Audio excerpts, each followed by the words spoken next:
Hey everybody, welcome to Tim's Brick Adventures. Yes, I apologize, no shirt today, but we are in the garage where it's over 90 degrees and 100 plus degrees outside, so welcome to Houston. So I've been talking about, and I've been asked about quite a bit, how I take my display to all the different conventions and stuff. So I'm going to do this video about what I built some crates and how I pack everything up, and then I also got asked about doing a time lapse for building or putting everything together. So that'll be another video, and unfortunately the room that is in is hot too. And it's only the middle of July. Woohoo! So I guess the best place to start,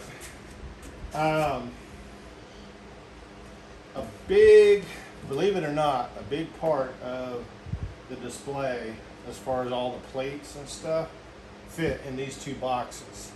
And then I built 4 crates specially made for certain components, and I will talk about that in a minute. Though I wanted to show, so let's see, it's been a while. So if my trusty, you can come over closer. My son Aiden is helping me with the photography today. So this is not the way probably to do this, but it works for now. And basically I have all of the, what are essentially the flat plates, that I don't have to worry about stuff getting knocked off, that I have to figure out where to put it back on. So they all stack in, and then like the different things that I will put out at the convention. Yeah, I see some things, they get a little smashed, and like the trees, I'll have to rebuild.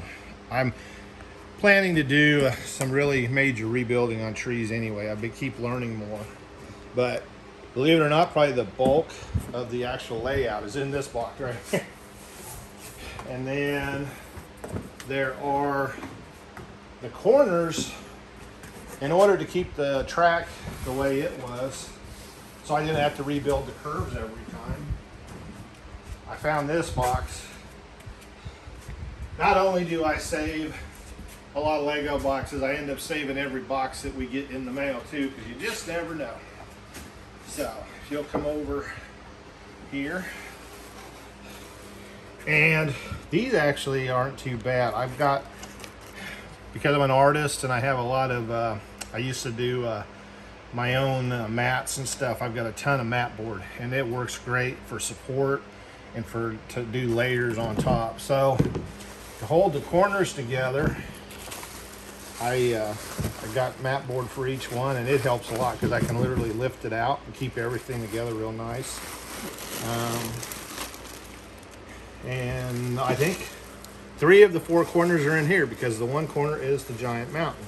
Again, this is probably not the absolute best way, but for right now it's worked pretty good. I made it to Alabama. This all made it to Alabama packed this way, and I had very little that I had to fix. So woohoo! Now, one of the pluses of being a carpenter, and means I got lots of scrap wood laying around, and from various jobs and stuff. So I was able to build some nice crates for certain elements. Now this one is the fort, so that I don't have to take it apart. And then I've got screw this down on top.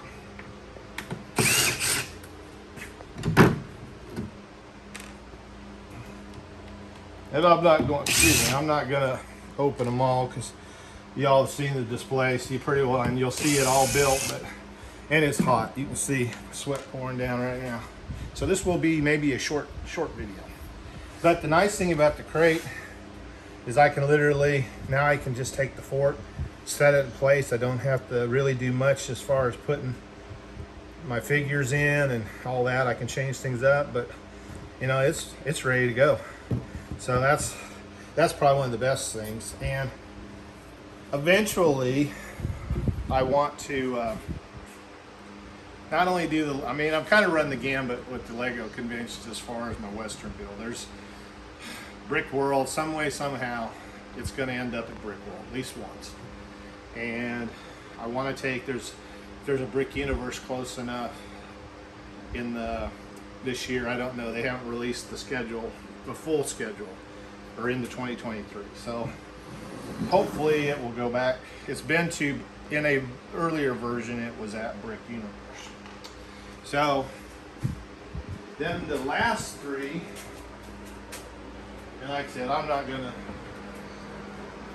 open them up, but I built these specifically for the mountains, and that's what all three of these, story behind this one. So this crate I built several years ago just for the main part of the mountain. And when I rebuilt it, and you all got to see that video, and you can go back to that, I didn't really think about the crate building at the time, so I ended up being a little taller, and I didn't want to I wanted to utilize it, so I was able to make it work. But now the only thing is I got to be really careful with this. But so, you know, you make things work. But they all work about the same, and it's really made it, as far as transportability, they're not, I mean, surprisingly, they're not real heavy. That one's probably a little heavier, but even at that, because I tried to use as much scrap wood and keep it light. But that is the bulk of the display right there. I have, we'll change gears, and I've got three totes that everything else, all the people, a lot of the vegetation, because I pull it off every time. All the buildings and stuff fit nicely into one box, and then there's a couple of little mountain sections that go, but about what you see here, and I think 2 big totes and 1 thin tote, and that all goes in there, and that's all the Western layout. So it's really not too bad. So I guess with that, we'll get out of this sweat box and we'll go back into the house, and I'll show you the rest of it. Thank you, and we'll see you in just a few. Okay, and we're back, and we're in a much cooler area, by the way. So as I said, I've got this right here is the rest of the Western build. This includes all the buildings, all the people, all the wagons, all that kind of stuff. And I'm gonna take a minute and I'll just open some of them up and show you. But it really, like I said, if you get it down to a science, you can really pack a lot of stuff in a small amount of space. And I'm by no means an expert at it. There's a lot of people do an even better job than I do, but I am good at packing. After moving a bajillion times in my life, I've learned to pack utilize every little space. So with that being said, I'll break open these a little bit and show you what's in there so that you can see my madness of packing. So I think I'm trying to get the camera angle right here. We'll pause and I'm gonna adjust things. Be right back. Okay, I'm gonna try it this way. So this one is just the smaller, flatter one, and it is basically for the vehicles. And of course, I got my sign and QR code. This actually, I made it so it pops up on it sticks to the back side of the mountain. Oh, my white buffalo.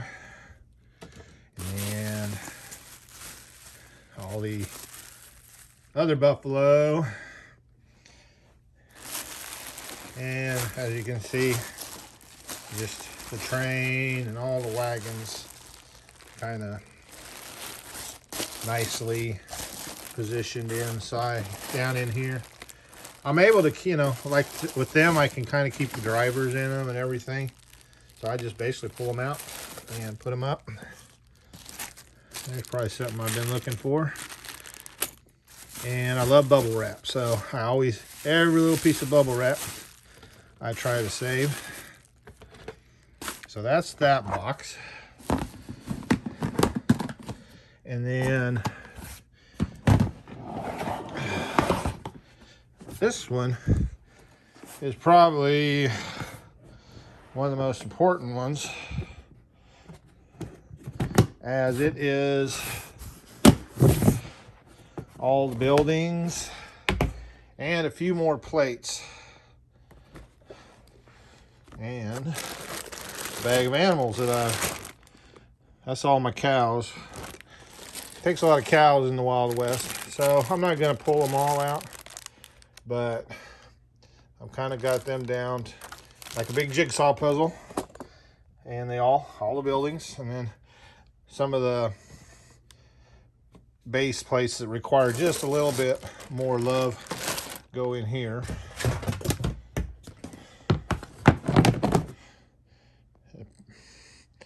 There. Yeah, I know this video gonna be a little different, but so, and then this one, it's just all the pieces and parts. I love this particular style bin. I wish I could remember where I got it from, because it's not squarish, perfectly square, but it's pretty close, and so it holds, and it doesn't have that taper that some of the totes have. But I just, I finally got it down. This is a lot of people parts, and I got really smart about more parts, probably plants, but I kind of got smart about keeping, well, this is kind of a lot of, yeah, so I got a lot of people, I leave them on the horses so I can just take them right out and put them where they belong.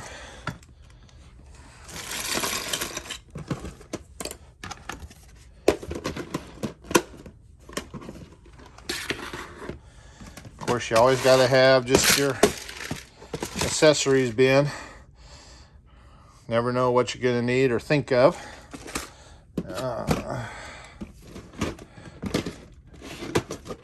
There's all my cavalry and some of the Indians. That was one of the best things I came up with as far as a time saver.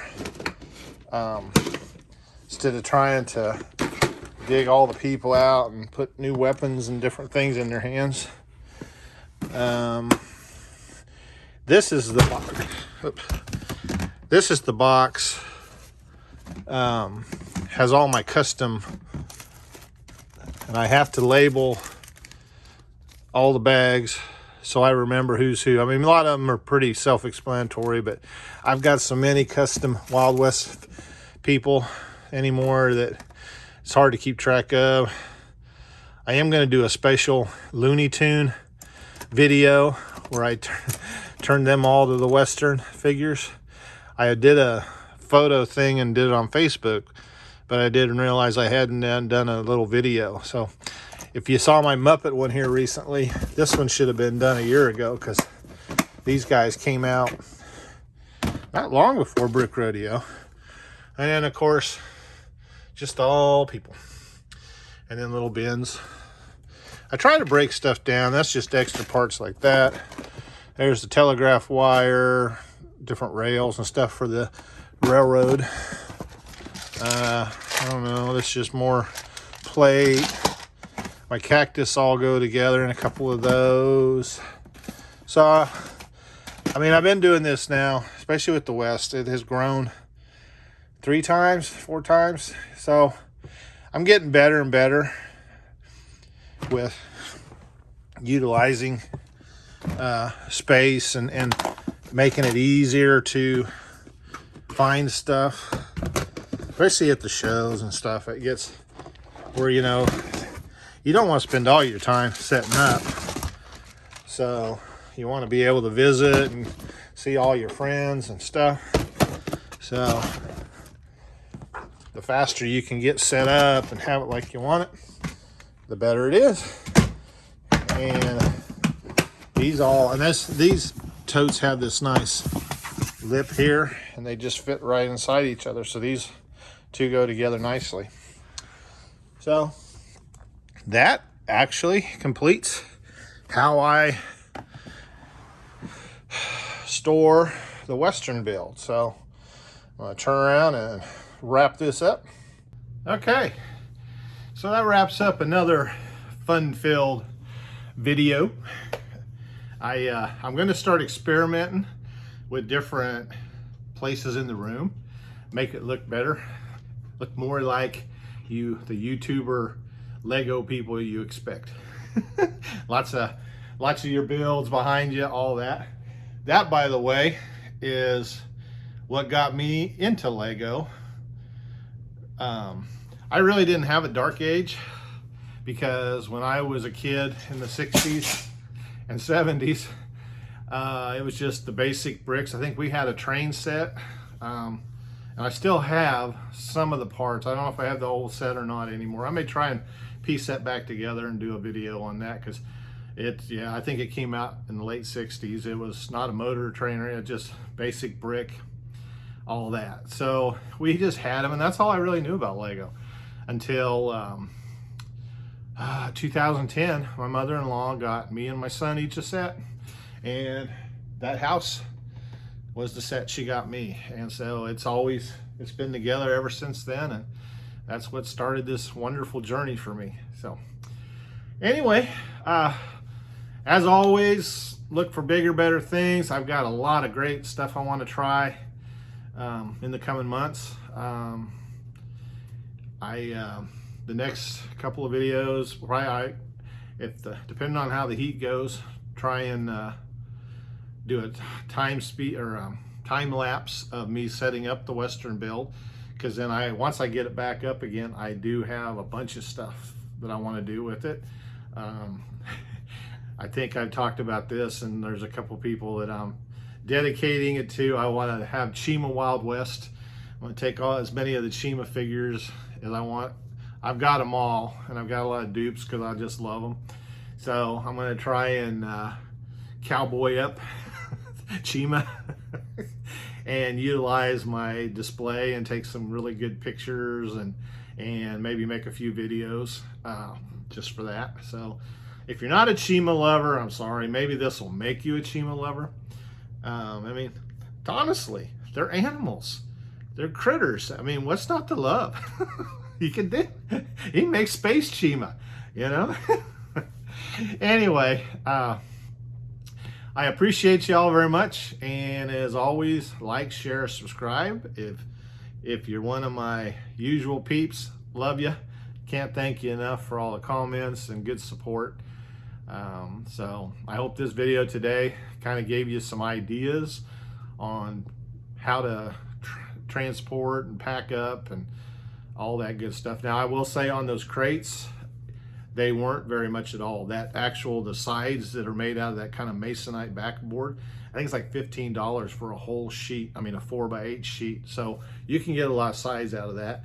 And then the actual frame, wood and stuff, were just furring strips, and you can get 1x4s, you can get 1x3s, and they aren't bad. They're like $1 something, maybe $2 now for an 8-foot stick.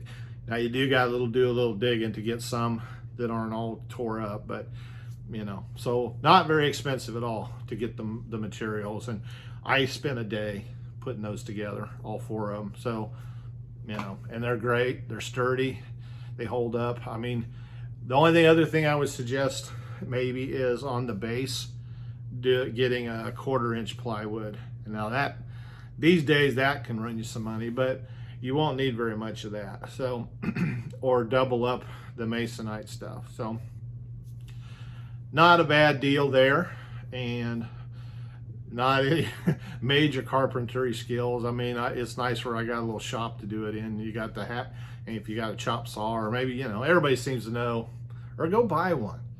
Go to Lowe's, Home Depot, get a little 10-inch chop saw, miter saw they call them. best investments you can make, because you'll use it. You can use that thing all the time, and it's for a whole lot of things. You'll be surprised. But all right, this is probably going to be a long video again, so I'll wrap it up here and check you all out next time. Thank you for coming to Tim's Brick Adventures. Y'all take care now.